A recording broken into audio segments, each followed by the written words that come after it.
우리가 이 보배를 질그릇에 가졌으니 라고 하는 이 말씀을 우리가 잘 알죠. 그리고 또 좋아하는 말씀들 중에 하나입니다. 근데 잘 알기도 하고 좋아하는 말씀이면은 틀림이 없는데 그럼에도 불구하고 이 말씀을 많이 묵상한 것 같지는 않고 또 깊이 생각한 것 같지는 않을 때가 있다 이겁니다. 그래서 그걸 깊이 묵상하고 생각하지 않았기 때문에 성경하고 맞지 않는 행동들을 이렇게 종종 하는 경우들이 있는 것을 보게 돼요. 그래서 이게 지금 무슨 내용인가를 한번 좀 생각해 보도록 하려고 합니다. 우선은 사도 바울이 왜 우리가 이 보배를 질그릇에 가졌으니라고 하는 이 말씀을 할 수밖에 없었는지를 좀 먼저 생각해 볼게요. 왜 할 수밖에 없었냐면 이 초대교회에 가짜 사도들이나 또는 초대교회 교인들 중에 바울을 공격한 사람들이 꽤 많았습니다. 근데 그 바울을 공격하는 사람들이 공격하는 내용들 중에 가장 중요하게 차지하고 있었던 내용이 무엇이냐면 이거였어요. 너는 왜 이렇게 시원치 않냐 이거예요. 지금 우리의 입장에서는 사도 바울하면 대단한 사람인데 라고 생각할지 모르겠지만 그 사도 바울을 직접 만났던 사람들을 볼 때는 사도 바울이라는 사람이 참 시원치가 않은 거예요. 뭐가 그렇게 시원치 않냐면 일단 인물이 시원치 않아요. 사도 바울의 동상을 보신 적 있으십니까? 그 일일이 설명하기에는 좀 그렇고 어쨌든 인물이 굉장히 안 좋은 외형적으로 참 볼품이 없는 사람으로 등장해요. 그리고 또 두 번째가 뭐냐면은 사도 바울이 말을 잘 못했다고 되어 있어요. 그러니까 사도 바울은 그냥 성경을 쓴 거는 뭐 이렇게 청산유수같이 정말 기가 막히게 써내지만 이거를 설교를 하려고 그러면요 전혀 못 알아듣겠는 거예요. 얼마나 못 알아들었으면 2층에 있던 유두고를 재워서 떨어뜨린 그런 실력이 있는 사람이 바울이었단 말입니다. 그 정도로 설교를 못한 사람으로 되어 있어요. 그리고 세 번째는 결정적인 것인데 그에게는 사단의 가시, 곧 육체의 가시가 있단 말이에요. 그러니까 어디를 봐도 외형적으로는 어디를 봐도 사도 바울이라고 하는 사람은 참 볼품이 없는 거예요. 그래서 이 초대교회 교인들이나 가짜 사도들 같은 경우에는 야, 네가 그래도 그냥 보통 사람이 아니고 만왕의 왕 되시고 모든 만물의 주인 되시는 그런 하나님의 종이라고 그런다면은 어딘가 한 군데 훌륭한 데가 있어야 될 텐데 우리가 봐서는 어디 한 군데도 훌륭한 데가 없다. 그렇게 너희가 참 훌륭하지 않으니 너를 통해서 그 너의 못남 때문에 하나님이 영광이나 받으시겠냐 이렇게 됐단 말이에요. 그래서 이거 참 중요한 말이 등장했는데 우리도 그런 생각이 있어요. 우리도 하나님의 영광이 어디에서 드러날 수 있을 거라고 생각하십니까? 어디에 하나님의 영광이 잘 나타난다고 생각을 하세요? 그럼 대개 종종 왕왕 대개라 그러기 좀 이상하네. 왕왕 보는 게 무엇이냐면은 나의 잘남과 나의 성공에 하나님의 영광이 나타난다고 그렇게 생각하는 경우들이 있죠. 그래서 이런 기도를 해요. 이런 기도를 하나님 이번에 우리 아이가 좋은 대학을 가서 하나님께 영광 나타내게 해주십시오. 이런 기도를 하고 또는 하나님 이번에 우리가 사업을 하는데 이 사업이 잘 돼서 하나님의 영광을 좀 드러낼 수 있게 해주십시오 라고 이런 기도를 한다 이거예요. 근데 이런 기도를 하는 걸 가만히 보면은 하나님의 영광이 어디 나타난다는 거예요. 질그릇에는 안 나타난다고 생각하는 거잖아요. 질그릇이 뭔 그릇이 돼야지 금그릇이나 돼야지 또는 금그릇은 아닐지라도 은그릇 정도는 돼야지 하나님의 영광이 좀 나타난다고 생각이 들지 질그릇에는 영광이 나타나지 않는다라는 생각들을 갖는단 말이에요. 그게 지금 고린도 교회 입장이라 이겁니다. 고린도 교회 입장에서는 바울이 사도 같지가 않은 거예요. 그의 모습은 질그릇 정도에 지나지 않기 때문에 얼굴도 좀 하나님의 사도라면 지금 은혜를 받아가지고 얼굴도 좀 바뀌어야 되고 그렇지 않습니까? 최소한 최소한이라고 하면 안 되겠네. 저를 얘기하려고 했더니 최소한이가 안 되겠어. 저는 상당히 높지 않습니까? 응? 얼굴도 좀 잘생겨져 은혜를 받아야 잘생겨져도 돼야 되고 말도 옛날에는 잘 못했을지 모르지만 은혜 받고 사도 됐으면 설교도 말이 좀 이렇게 기가 막히게 해야 되고 그렇잖아요. 육체의 가시도요 싹 없어지고 뭔가 좀 특별한 것이 나타나야 된다라고 생각이 되는데 사도 바울은 어디 한 군데를 봐도 그런 것이 없고 변화된 것이 하나도 없단 말이에요. 그러니 너의 모습 갖고는 너 사도 같지 않아. 너 사도 같지 않아. 이렇게 되어졌다 이겁니다. 사랑하는 우리 믿음의 성도 여러분, 이런 생각에 성경이 동의를 해줄까요? 질그릇에 대한 하나님 영광이 나타나지 않고 질그릇이 금그릇은 돼야, 질그릇이 좀 변화되어져서 질그릇, 그러니까 뭐 은그릇이나 금그릇 정도는 돼야 하나님 영광 받으시겠습니까? 성경은 그걸 도저히 용납하지 않는 거예요. 성경은 이렇게 얘기한다 이겁니다. 질그릇에다가 뭐를 넣어서 영광 받으신다고요? 보배를 담는 것으로. 그러니까 질그릇을 그대로 둔다 이거예요. 질그릇을 바꾸는 것이 아니고 질그릇에다가 하나님의 보배를 담아 놓으시는 것으로 영광을 받으시고, 그리고 그렇게 질그릇 상태를 그대로 둔 것으로 인하여서 하나님의 영광이요 가려지지 않아요. 하나님의 영광이 손해보지도 않고 하나님의 영광이 불편해지지도 않아요. 전혀 그거하고 문제가 되지 않는다 이겁니다. 오히려 성경이 이렇게 얘기합니다. 이건 볼까요? 고린도후서 12장.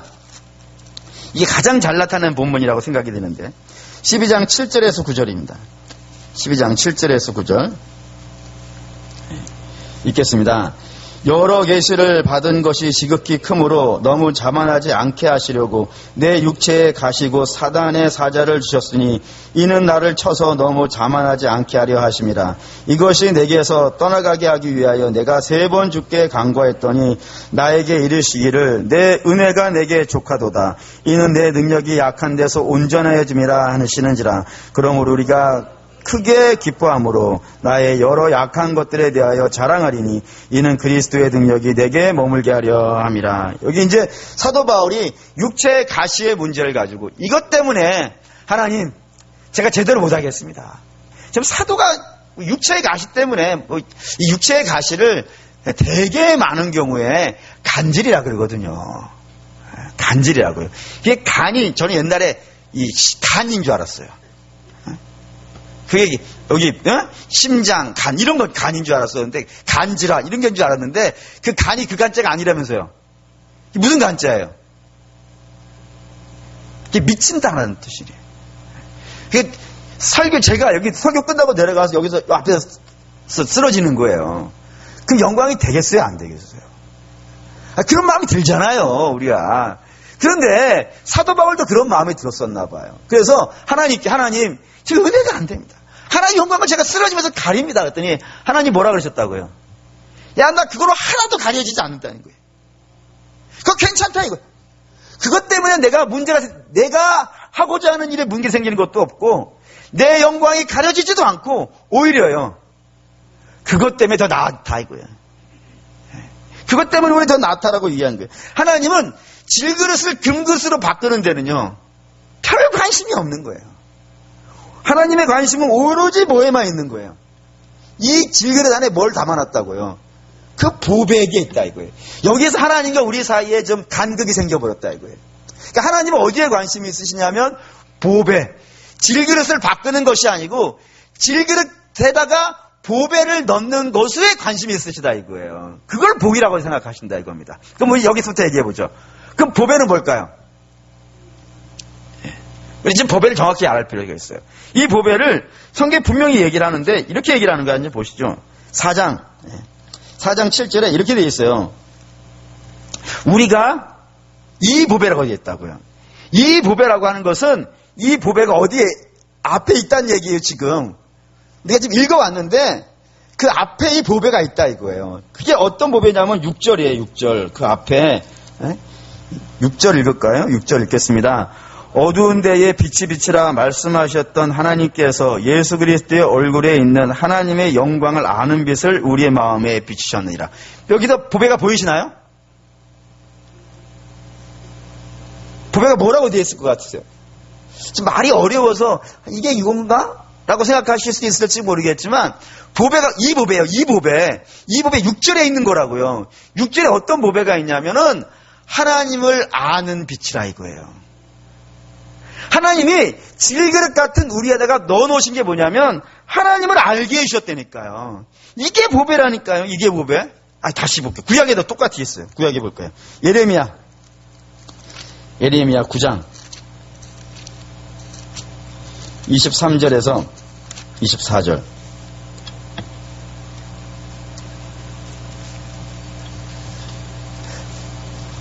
예레미야 구약 성경 1065페이지? 6페이지쯤 될 것 같아요. 예레미야 9장 23절 24절 읽겠습니다. 하나님께서 여호와께서 이와 같이 말씀하시되 지혜로운 자는 그 지혜를 자랑하지 말라. 용사는 그의 용맹을 자랑하지 말라. 부자는 그의 부함을 자랑하지 말라. 자랑하는 자는 이것으로 자랑할지니 곧 명철하여 나를 아는 것과 나 여호와는 사랑과 정의와 공의를 땅에 행하는 자인 줄을 깨닫는 것이니라. 나는 이 일을 기뻐하노라. 여호와의 말씀이라. 우리가 일반적으로 좋아하는 것들이 세 개가 나왔어요. 일반적인 사람들, 이 땅에 있는 대부분의 사람들이 복이라고 생각하는 것 세 가지가 등장했는데, 첫째는요, 지혜. 두 번째는 용맹. 세 번째는 부왕. 이 세 가지는 이 땅에 있는 사람들이요, 자랑할 만한 것들이라고요. 좋아하는 것들이잖아요. 이런 게 있는 걸 복이라 그런다고요. 근데 주님은 뭐라 그러시는 거예요? 그거 자랑하지 말라 이거예요.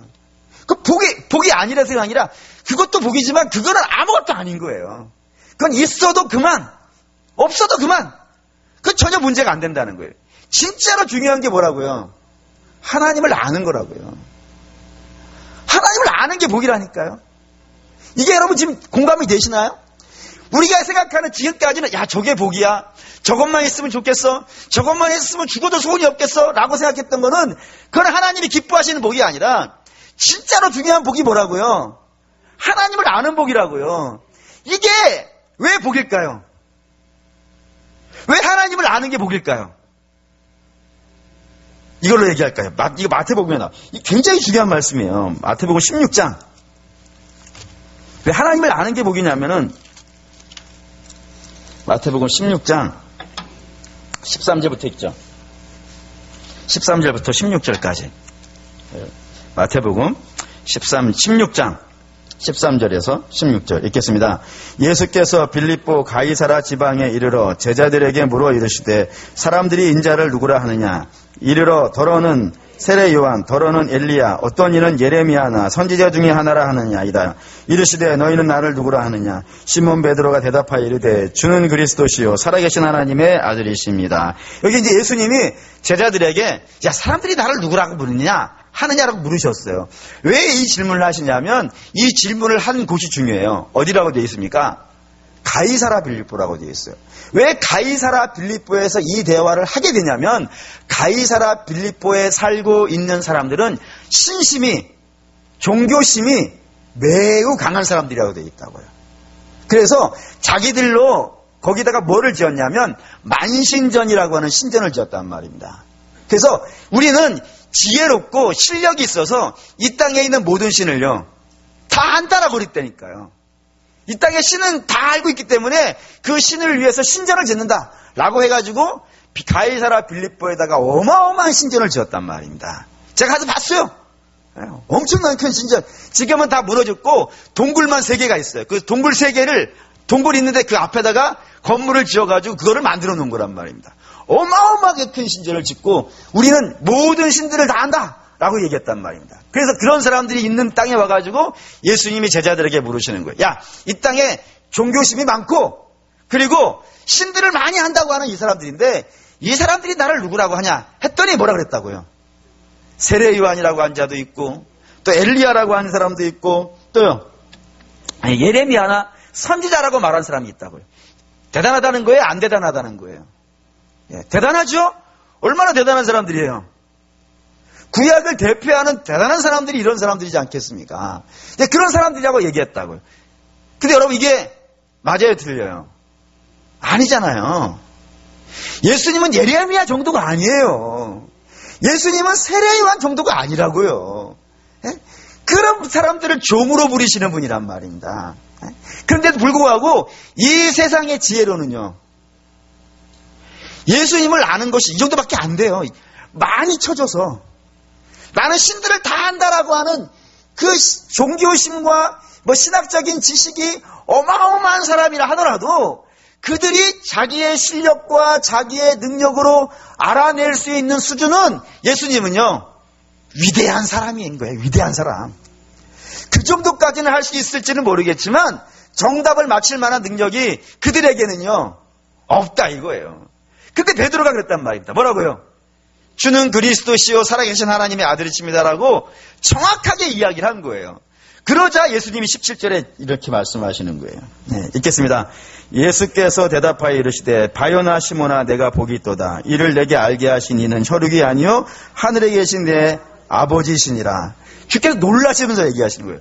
시몬아, 베드로야. 뭐라고요? 네가 복이 있구나 이거예요. 복이 뭔지 아시겠죠? 주님이 이렇게 얘기하신다니까요. 야, 너 복이 있다. 야, 이 세상의 똑똑함으로는, 이 세상의 지혜로는, 이 세상의 능력으로 나를 알 수가 없는데 네가 나를 정확히 알고 있는 것은 하나님이 너에게 지식을 주었다 이거예요. 하나님의 은혜가 너에게 임했다 이거예요. 그러지 않고서는 네가 이걸 알 수가 없는 것인데 네가 복받은 사람임에 틀림이 없구나라고 이렇게 말씀하고 계시더라 이겁니다. 그게 복이라니까요. 하나님을 아는 것이, 좀 더 정확하게 얘기해보죠. 하나님을 안다는 건 이런 겁니다.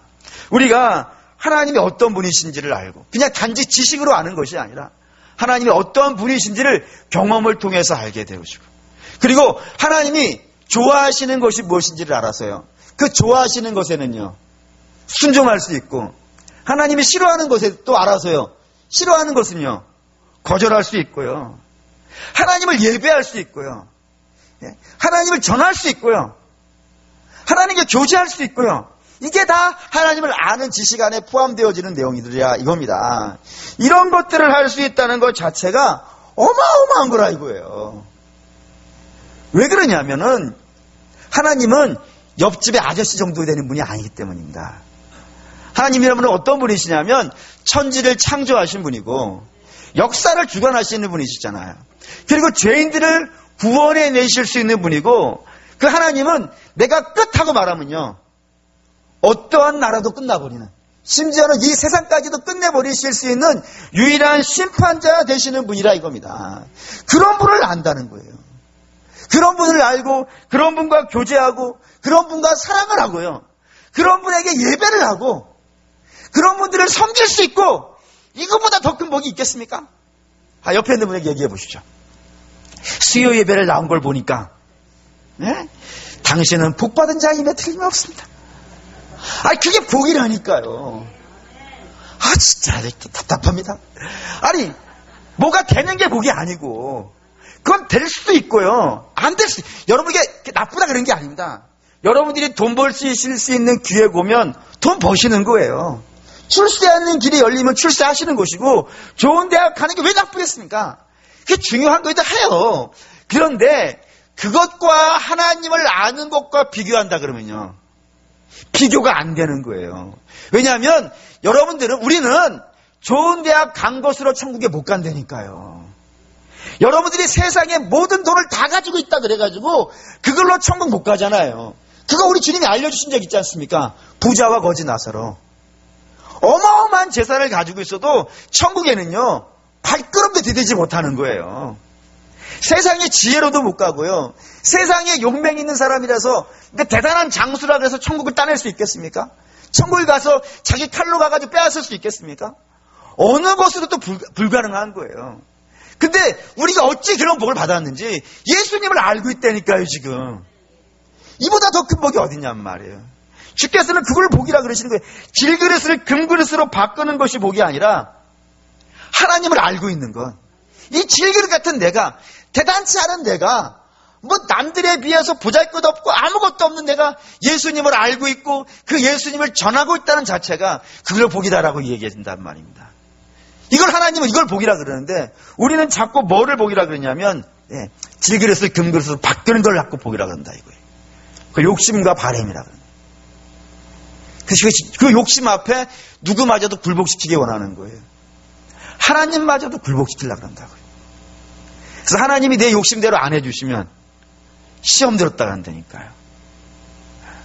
하나님은 내 기도 안 들어주신다 그런다니까요. 물론 여러분, 신앙이 어리다면 그럴 수 있어요. 그쵸? 예. 애기들도 그렇지 않습니까? 애기들은 모든 기준이 다 뭐예요? 자기 자신이잖아요. 그래서 자기 자신이기 때문에 자기 마음대로 되어지면 웃고 자기 마음대로 안 되어지면요 우는 게 애기예요. 근데 애기들은 그러면 미워요, 안 미워요? 그 미웠다고 하면 안 되는 거예요. 애기들은 그래도 이뻐요. 그래서 장난도 치잖아요. 줬다 뺏었다 줬다 뺏었다 하면서요. 그 장난도 치는 거예요. 애기들은 그게 이뻐요. 근데 어른도 그런다면요. 어른도 다 자기 마음대로 말하려고 한다면요. 자기 마음대로 들어주면 기뻐하고 내 마음대로 안 되어지면 시험 들었다 그러고, 교회에서 내가 원하는 대로 해주면 좋다 그러고 내가 원하는 거 안 해주면 싫다 그러고 시험 들었다 그러고, 그러면요 믿음이 어리면 그럴 수 있다니까요. 근데 믿음이 나는 장성했어, 나는 신앙의 연줄이 깊어, 그런데도요 그러고 있으면요 참 안타까운 일이라고 생각이 들어요. 신앙이 커졌다는 건 말이죠, 내 마음대로 안 되는 것이 어쩌면 좋을 수도 있다는 생각이 좀 들을 수도 있어야 돼요. 왜요? 우리의 신앙의 정점 아시죠? 우리가 신앙의 목표를 갖고 있는 분이 누구죠? 예수님이잖아요. 근데 예수님이 기도하신 장면을 가지고 한번 좀 말씀을 나눠봅시다. 예, 마태복음 26장 39절에 겟세마네 기도 있어요.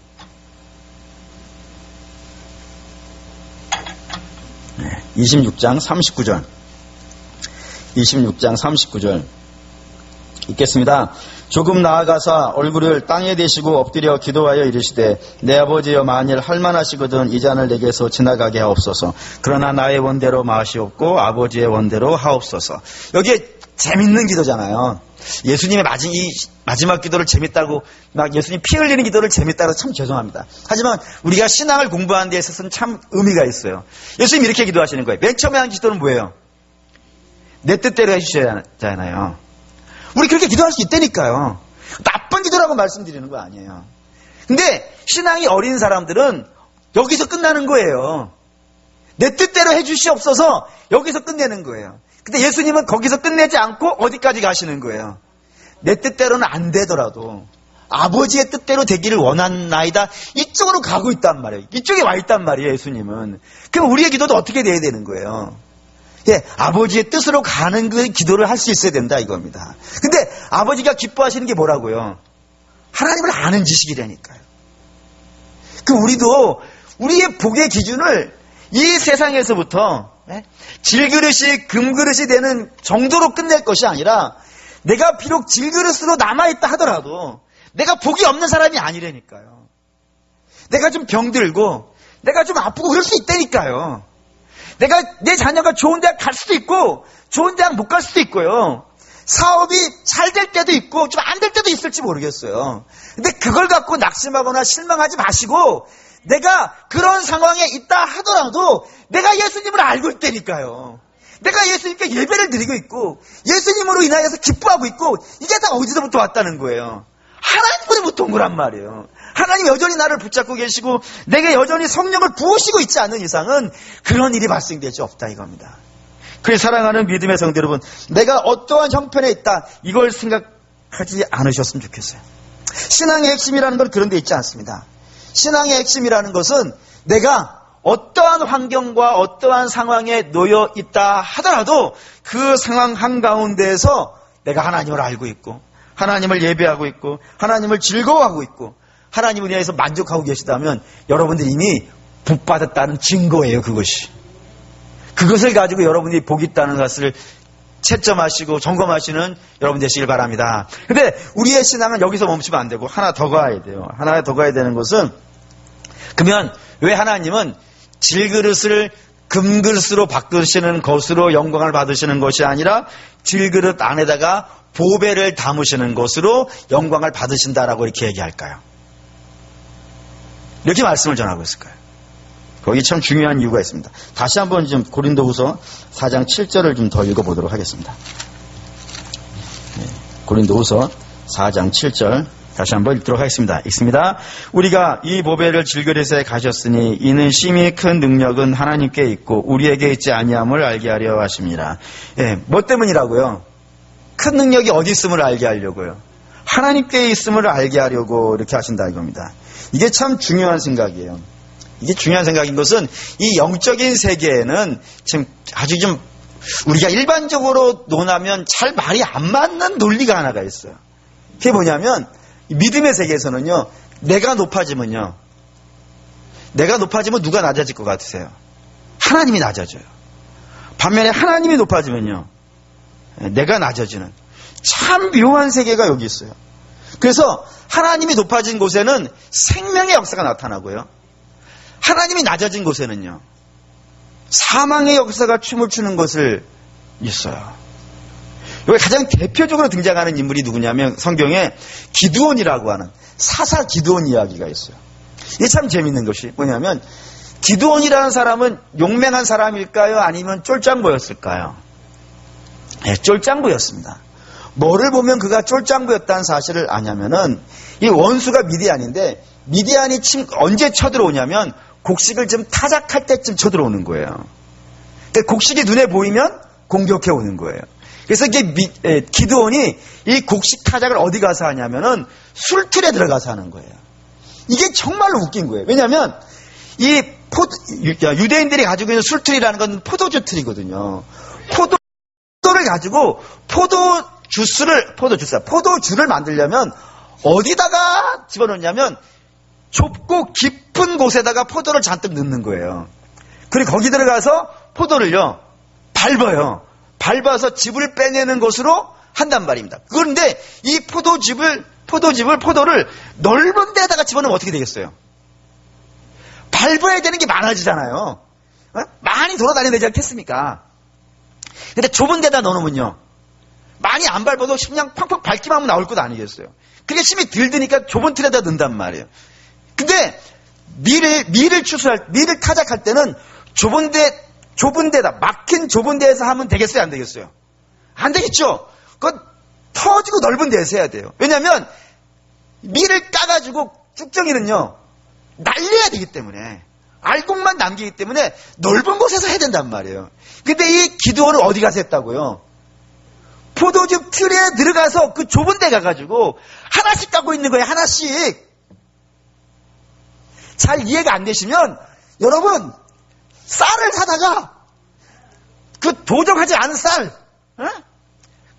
안 깐 쌀, 그거를 가지고 집에 가서 칼로 하나씩 까서 드세요. 이번 설은 얼마나 열받겠어요.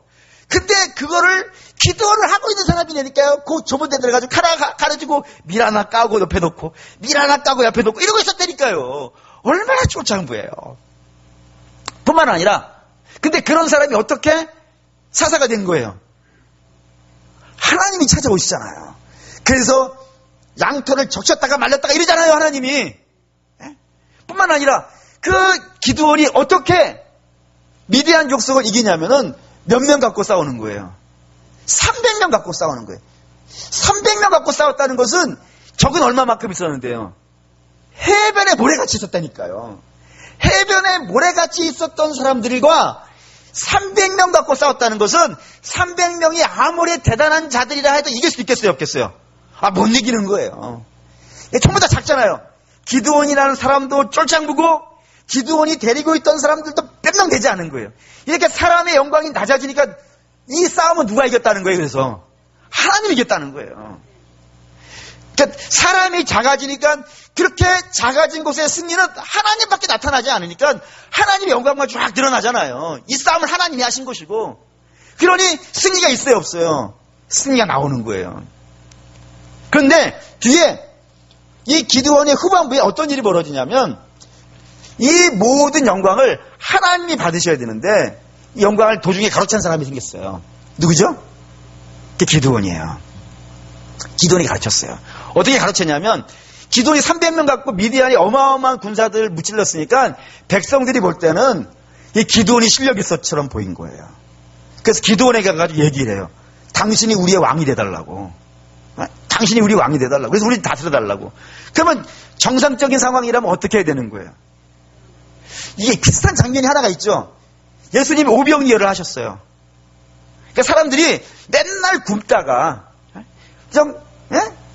맨날 굶다가 그래서 유일한 양식이 뭐 있어요, 거기에요? 오비영이어잖아요. 오비영이어는 우리식으로 이야기하면은 밥 하나, 보리쌀에다가 젓갈 정도예요. 그런 것밖에 못 먹던 사람들이, 그래서 그것도 없었던 사람들에게 우리 주님이 5,000명을 먹이신 거예요. 그러자 사람들이 예수님에게 놀래가지고 어떻게 해요? 우리 왕 되달라고 하잖아요. 그때 예수님 어떻게 하시죠? 산으로 가버리시잖아요. 제자들도 거기 사이에 넣지 않고 제자들은 배 태워서 갈릴리 호수 건너편에 가 있으라 그러고 예수님은 산으로 가버리신다니까요. 그들에게 도망가 버리시는 거예요. 근데 기도는 어떻게 했냐면 자기도 고절은 해요. 내가 어떻게 왕이 되겠냐고. 근데 말은 그렇게 하지만요. 백성들이 자기를 그렇게 대접해 주는 게 너무 좋은 거예요.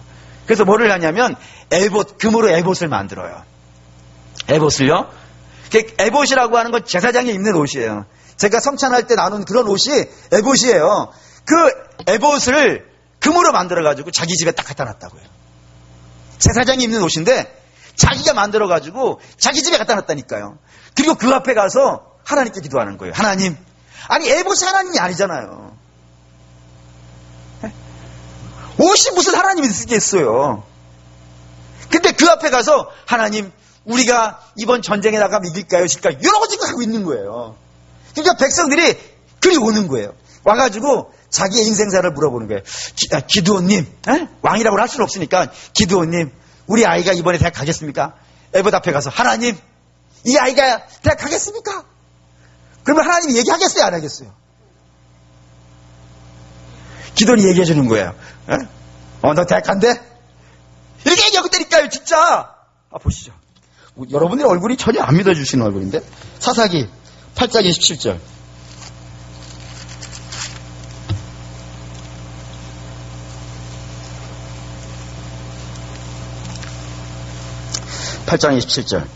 사사기 구약성경 375페이지. 사사기 8장 27절. 375페이지.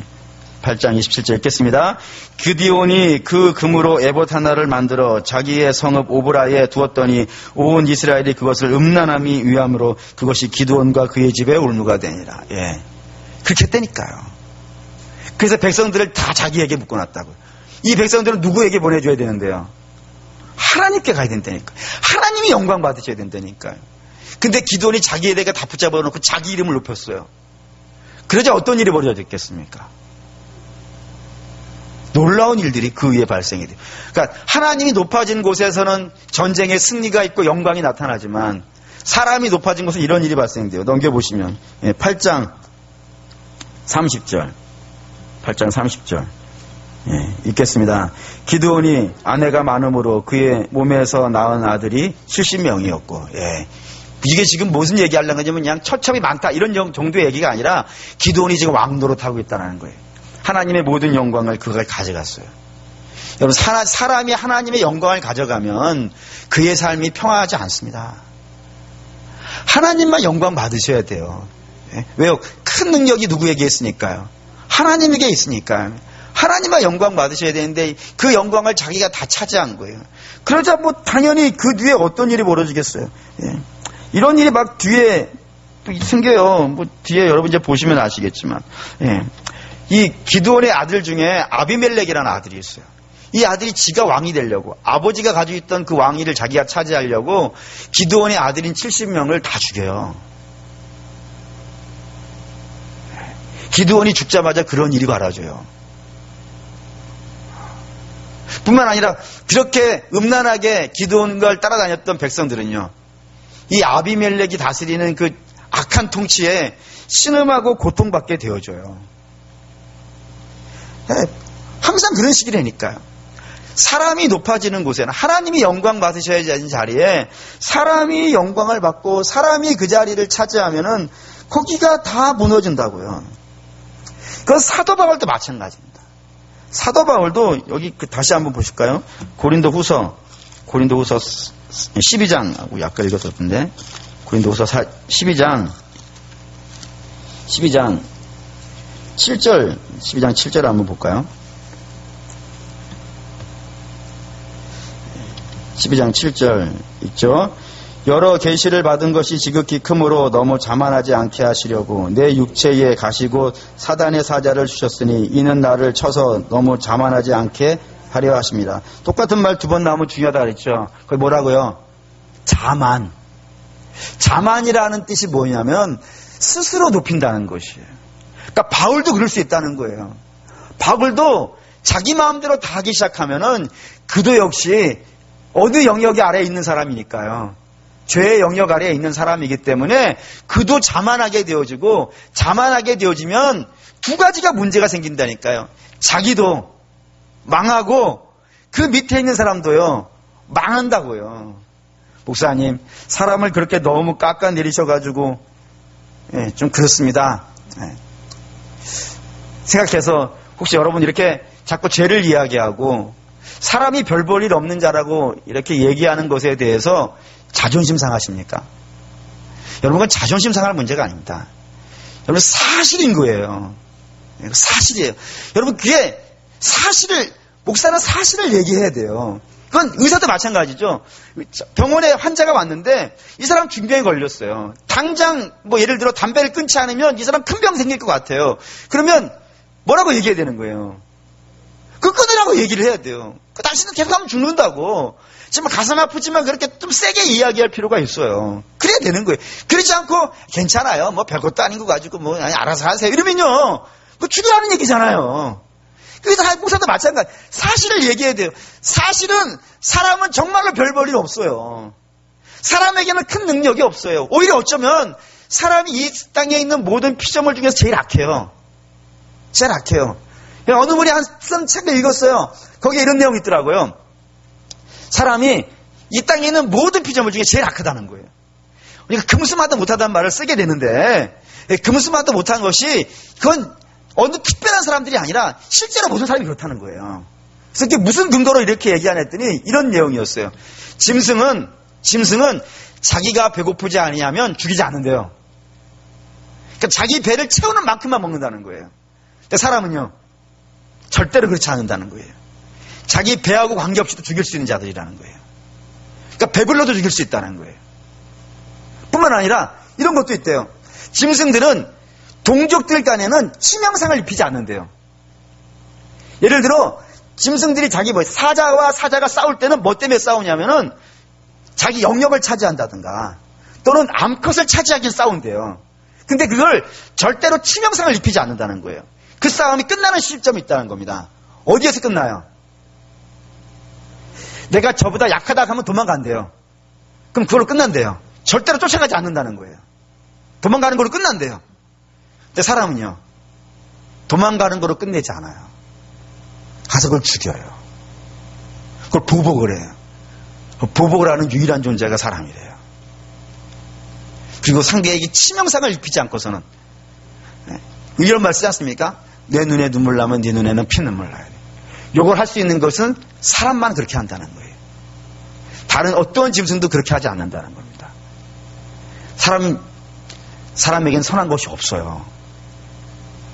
오로지 선한 것은요, 하나님에게만 나와요. 하나님에게만 선한 것이 있고 하나님에게만 온전한 것이 있어요. 그래서 너를 의지하지 못하게 하려고, 너가 스스로 높아져가지고 너를 의지하게 되면 너도 망하고 네 교회도 망하고 네 주변도 다 망하고 하는 일마다 망하게 되니까 너를 낮춰서 뭐만 나타나게 하시려고요? 하나님만 나타나게 하시려고. 보시죠. 다시 12절 고린도후서 12장 9절에서 12절 9절에 10절 읽겠습니다. 9절에 10절 읽습니다. 나에게 이르기를 내 은혜가 내게 족하도다. 이는 내 능력이 약한 데에서 온전하여짐이라 하신지라. 그러므로 도리어 크게 기뻐함으로 나의 여러 악한 것들에 대하여 자랑하리니 이는 그리스도의 능력이 내게 머물게 하려 함이라. 그러므로 내가 그리스도를 위하여 약한 것과 능력과 궁핍과 박해와 공고를 기뻐하노니 이는 내가 약한 그때의 강함이니라. 내가 약해지니까 뭐가 드러나는 거예요? 예수님이 드러나더라 이거예요. 내가 약하니까, 내가 모자라니까, 내가 답답하니까 하나님이 드러나더라는 거예요. 이 가장 잘 나타나는 거 한번 보시죠.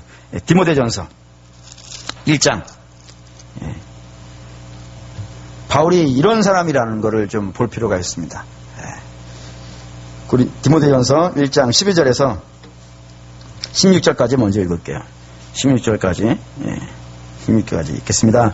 나를 능하게 하신 그리스도 예수 우리 주께 내가 감사함은 나를 충성되이 여겨 내게 직분을 맡기심이니 내가 전에는 비방자요 박해자요 폭행자였으나 도리어 긍휼을 입은 자것은 내가 믿지 아니할 때에 알지 못하고 행하였습니다. 우리 주의 은혜가 그리스도 예수 안에 있는 믿음과 사랑과 함께 넘침으로 풍성하였도다.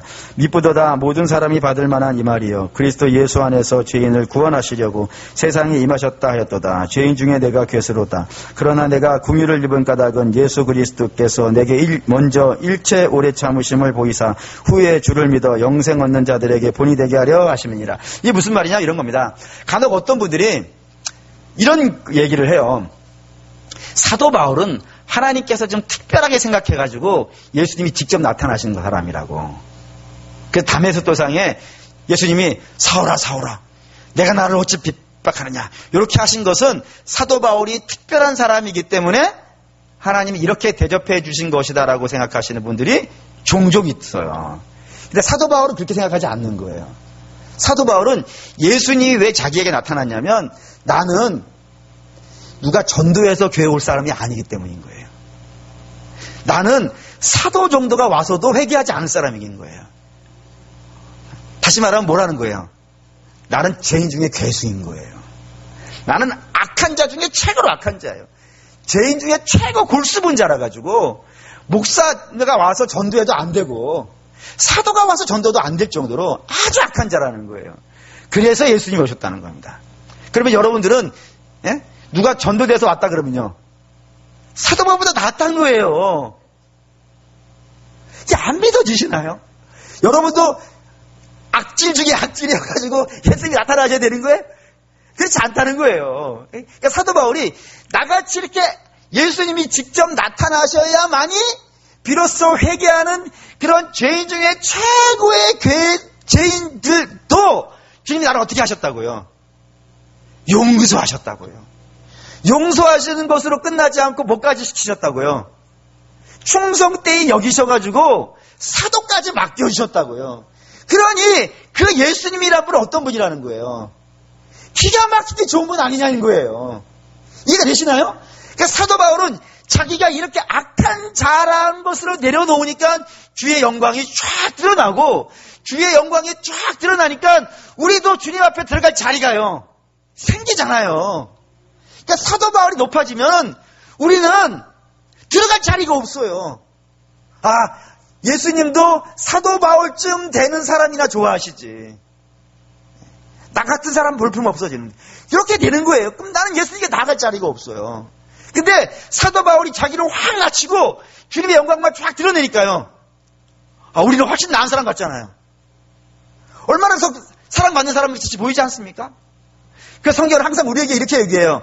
믿음이라는 세계는 자기를 드러내는 것이요 아닌 거예요. 보시죠. 이거 마지막으로 하나만 더 봅시다. 마태복음 16장. 신앙의 절정을 한번 보시죠. 우리 주님이 신앙은 이런 거야 라고 이렇게 말씀하신 게 있어요. 네, 신앙 이런 거야. 네. 신앙은 이런 거야. 하나님을 아는 자는 이런 거야 라고 분명히 말씀하신 거. 네. 마태복음 16장 24절. 네. 16장 24절 읽겠습니다. 이에 예수께서 제자들에게 이르시되 누구든지 나를 따라오려거든 자기를 부인하고 자기 십자가를 지고 나를 따를 것이니라. 너희가 나 따라오고 싶으냐? 너 신자하고 싶으냐? 신자의 길이 어떤 것인지 아냐? 어떻게 하는 거라고요? 자기는 낮추는 거예요. 십자가는요 높이는 거예요. 그게 신앙입니다. 이렇게 할 때 사랑하는 여러분, 우리가 주님 앞에 낮아질 때, 그리고 우리를 통해서 주의 십자가만 쫙 드러날 때, 그때요 나도 살고 남도 사는 거예요. 그렇죠? 그래야 예수를 알지 못하는 분들이 누구를 보는 거예요? 예수님을 보는 거예요. 내가 높아지고 내가 커지고 십자가가 작아지면 내가 십자가를 가리게 되어줘요. 얼마나 악합니까? 여러분, 내 실력으로 구원받은 것이 아니라 십자가가 드러나서 구원받았는데, 세상 다른 이제 신앙을 시작하려는 분들에게는 십자가를 보여주지 않고 나를 보여주면요 그는 그를 망하게 하는 길이에요. 근데 나는 낮아지고 주의 십자가만 쫙 드러나니까요. 그 모든 능력이 십자가로부터 나온다는 것을 나의 이 연약함으로 증거할 수 있다면요. 그거는 놀라운 일이 발생된다 이겁니다. 나도 살고 남도 사는. 하나님 그렇게 일하시더라 이겁니다. 사랑하는 여러분, 그러니 우리가 질그릇이 금그릇이 되지 않았다고 해서 실망할 거 없으시고, 우리 하나님의 아는 것으로 이미 충만하게 복받은 사람이며, 우리가 낮아지고 주님이 높아졌을 때 오히려 그것이 우리를 복되게 하고 아름답게 된다는 그런 믿음이 이 시대에 좀 있어야 되지 않겠습니까? 시대는 너무 사람들이 너무 유명해졌어요. 그렇습니다. 그래서 심지어는 교회에서도 사람을 못 놓잖아요. 저 목사님을 못 놓잖아요. 그러니 주님이 가려지잖아요. 교회가 조롱을 받잖아요. 사람이 너무 유명해져서 한번 그런 기도 한 적이 있어요. 하나님, 왜 70년대, 80년대는 유명한 목사님들을 많이 내놓으셨는데 왜 지금은 그 유명한 목사님들을 다 무너뜨리고 계시나요? 주님, 저를 그 유명한 목사님이 되게 하셔서 그 뒤를 잇게 해주세요. 근데 주께서 제게 하신 말씀이 그겁니다. 야, 사람이 높아지니까 내가 가려졌어. 그래서 지금은 유명한 목사님들이 손에 꼽을 만큼 별명이 되지 않아요. 이름만 되면 알만한 목사님들이 많지 않아요. 저 신목사님 가끔 저한테 유명한 목사님이라고 이름 보여주는데 잘 모르겠어요. 저도 모르면 여러분도 모르겠죠. 그런 시대가 되는 거예요. 하나님만 드러나야 돼요. 교회에서는 하나님만 드러나야 되고 예수님만 드러나야 되고, 아니 다른 사람이 드러나면 교회도 망하고 복음도 무너지고 생명도 이어지지 않아요. 질그릇은 질그릇으로 있어야 됩니다. 여러분, 질그릇이라고 실망할 거 없어요. 저도 마찬가지, 저 그렇게 얘기합니다. 그냥 질그릇으로 있어. 하나님 아는 것, 하나님 이렇게 복음 전하는 것만으로도 충분히 복 받은 사람이야. 그러니까 여러분도 이렇게 예수님에 대해서 들으시고 내가 예수님을 믿고 있는 것으로 충분히 복 받으신 분이에요. 그리고 여러분들이 낮아지고 주님이 높아졌을 때 교회는 아름다워지고 복음은 퍼지고 생명들이 일어난다는 것을 기억하시고 굳이 여러분 높이려 하지 마십시오. 주님만 높이시는 저와 여러분 되시기를 주의 이름으로 축원합니다. 아멘. 기도하겠습니다.